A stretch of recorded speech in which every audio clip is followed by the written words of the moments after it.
200 km sur les routes du Colorado, sans personne au volant. Ce camion autonome a roulé pendant 2 heures sans aucune intervention humaine. À l'origine de cette petite prouesse technologique, la start-up Otto.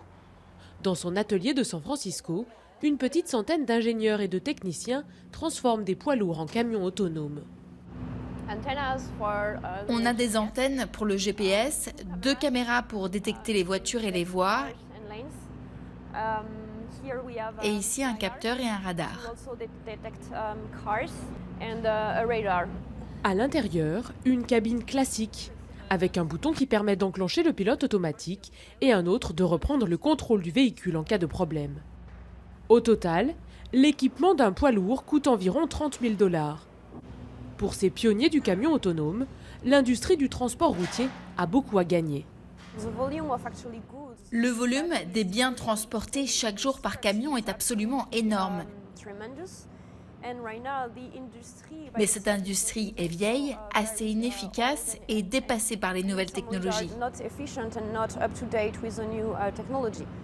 Pour l'instant, le chauffeur gère encore les manœuvres et l'entrée sur l'autoroute. Mais à terme, le trajet entier pourrait se faire sans présence humaine à l'intérieur du camion.